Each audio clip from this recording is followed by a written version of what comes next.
Hello everybody and welcome back to another Big Ideas lesson.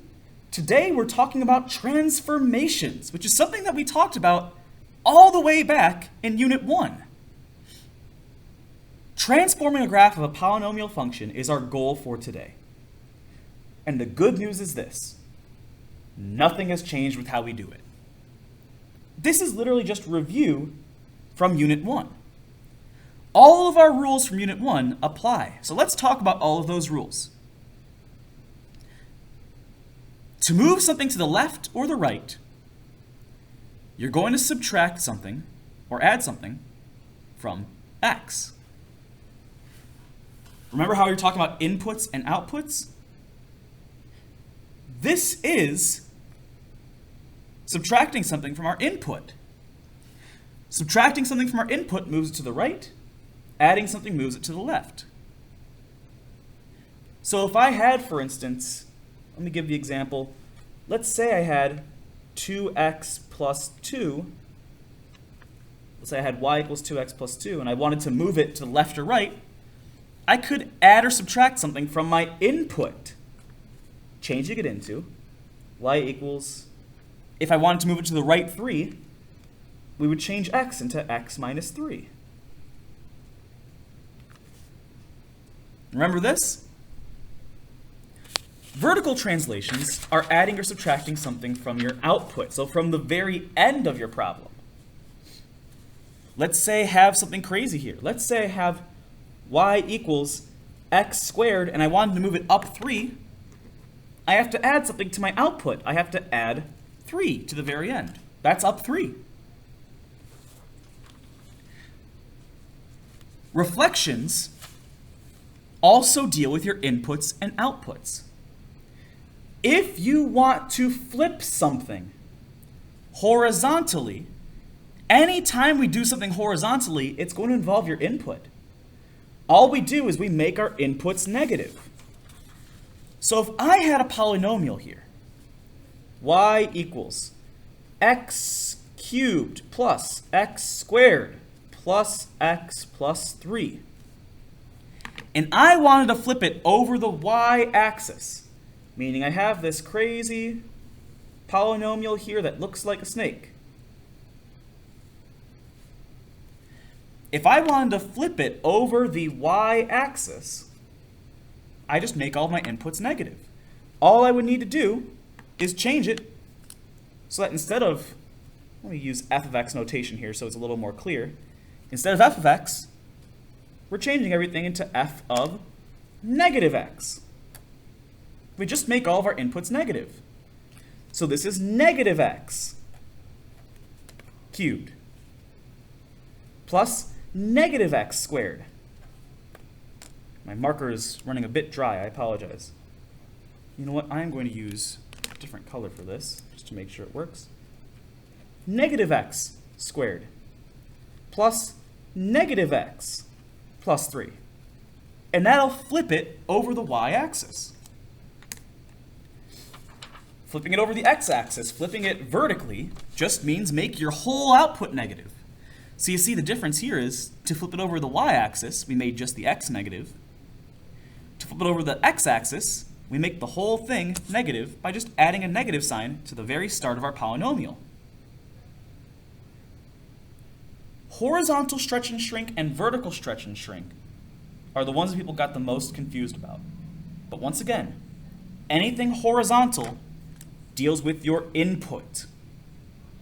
If you multiply your input by a number bigger than 1, if a is greater than 1, you'll end up with shrinking something by a factor of 1/2. That's a horizontal shrink. If you multiply it by a fraction, where a is in between 0 and 1, it's a horizontal stretch. And vertical stretch and shrink are flipped. You're going to multiply your whole polynomial by something. So if you wanted to stretch by a factor of 8, you're multiplying your whole polynomial by a factor of 8. If you want to shrink something vertically, make it shorter, you're going to multiply it by a fraction. This is stuff from Unit 1. The only difference is now we've got polynomials that we're doing it to. So let's see a couple of examples describing these transformations, and then we'll talk about how we can do it on our own. F of x is our parent function. This is what we're starting with. And g of x is our transformed function. The key is we need to pick out what has changed here. So what's different?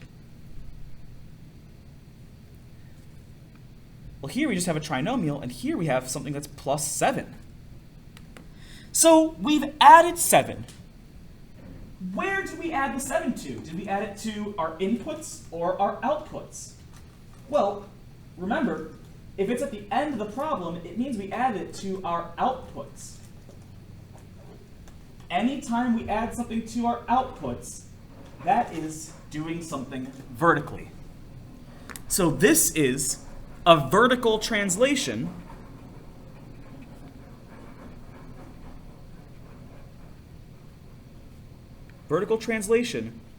up 7 units. If it was minus 7, it'd be down 7. Let's look at the next one. What are we doing here? Well, here, look at the difference. Here we have x to the 6th. Here we have x minus 5 to the 6th. Our inputs, or our x's, all changed. Every x got turned into x minus 5. Anytime something happens to the inputs, we know it's going to be horizontal. What's happening to our x's?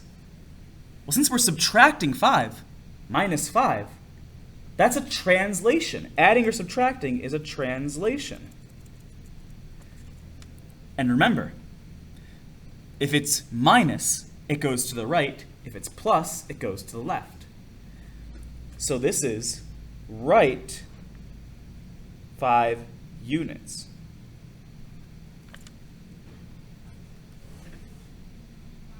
Here's what I'd like you to do. I'd like you to try and see if you can figure out the last 4 on this section. These all only have one transformation going for them. So it's not going to be something crazy like I'm doing a million things at once. Well, with one exception. The last one I threw in one that has 2 transformations. Try these problems out. See if you can identify the transformations and check your work in a second. I'm going to go through them very quickly. Pause the video and try them out.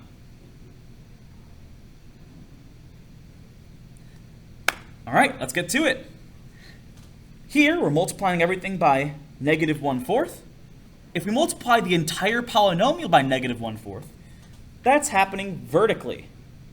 That's happening to our output. Since we're multiplying by a fraction, we know it's going to be a stretch and shrink. Since it's a fraction here, we know we are vertically shrinking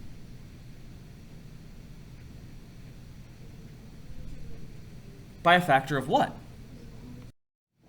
Well, by a factor of 1/4. I think I did lie earlier about this only being one transformation, though. Did you ever spot the second transformation? Notice that we also have a negative sign in the front. What does a negative to our output tell us? If we make the whole thing negative, that means that we are doing a reflection. And since our output is everything vertical, we're flipping it over the x-axis.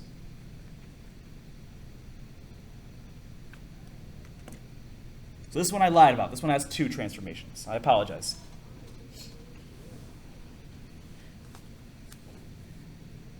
This one here has only one transformation. What changed?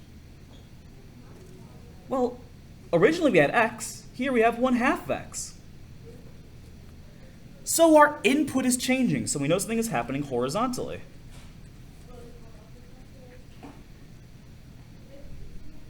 Remember that if you have a fraction here, it's horizontally stretched by a factor of 1/2.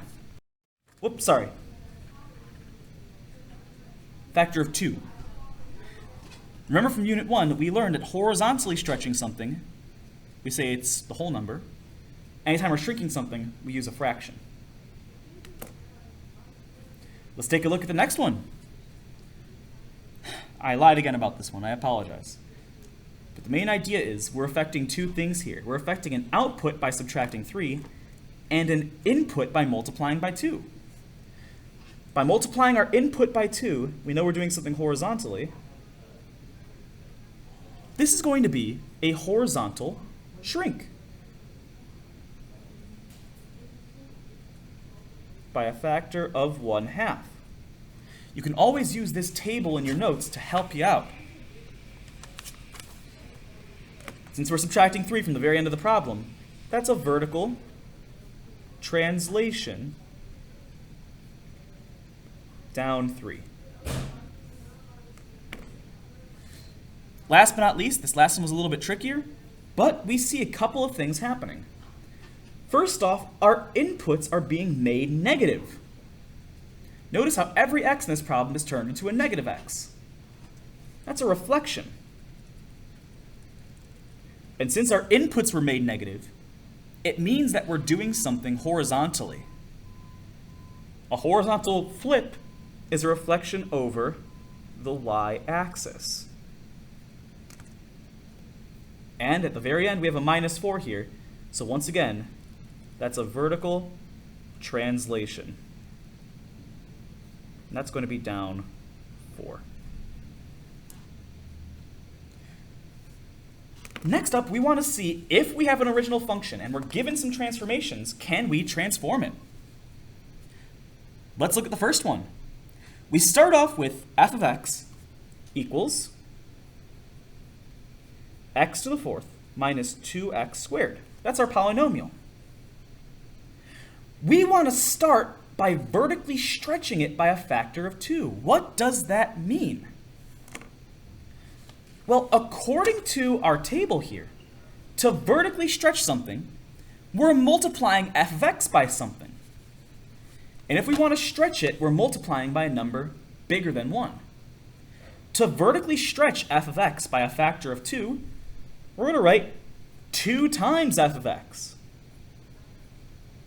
So we multiply the entire thing by 2.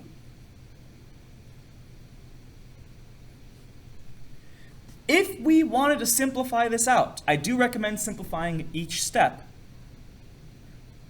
We see that we end up with the following. This is 2x to the 4th minus minus 4x squared. We distribute the 2. The last thing we want to do is we want to translate it 3 units up.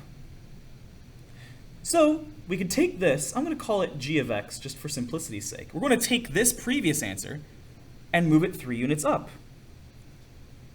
So what do we do to g of x to move it 3 units up?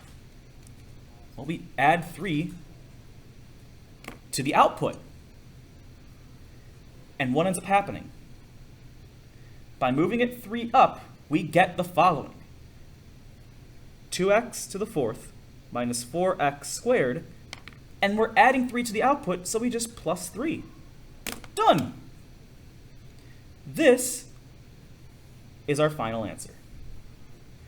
The order does matter, so please make sure you do it in order. Last but not least, try this one out on your own, reflecting this over the y-axis, then horizontally stretching it by a factor of 3. Pause the video and try this one out.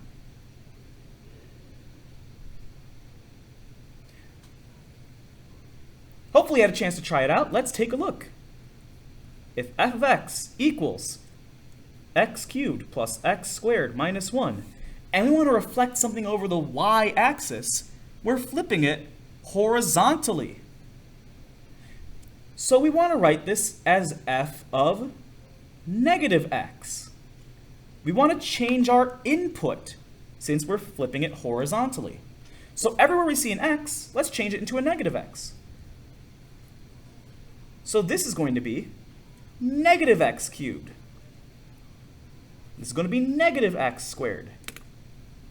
minus 1. The parentheses do matter, as I've always said. Negative x cubed is negative x times negative x times negative x. Okay, well, a negative times a negative times a negative is just another negative. So it's negative x cubed. But negative x squared, a negative times a negative, is a positive. So that's plus x squared. At the very end, we have our minus 1. We then want to horizontally stretch it by a factor of 3. So what happens if we horizontally stretch something by a factor of 3? I'm going to call this one, I don't know, h of x, just for simplicity's sake. What do we have to do to h of x to horizontally stretch it? That's, again, changing our input. To horizontally stretch something by a factor of 3, we multiply it, the inputs, by 1/3. So let's change all of our x's into 1/3 x. So here, all we're doing is, we're putting everything into parentheses again. Negative 1/3 x cubed plus 1/3 x squared. Forgot the x there for a second. Minus 1. All we need to do now is just cube these, and we'll be done. What we end up with is the following. Our final answer, g of x, equals negative 1/3 cubed is the same as 1/3 cubed, or 1/27. So this is 1/27x cubed. If I take 1/3 and square it, that's 1/9. So this is 1/9 x minus 1. It takes some practice, and we're going to get that practice, but that is the end of our notes for today. Thank you so much for listening, everybody, and I hope you have a fantastic rest of your day.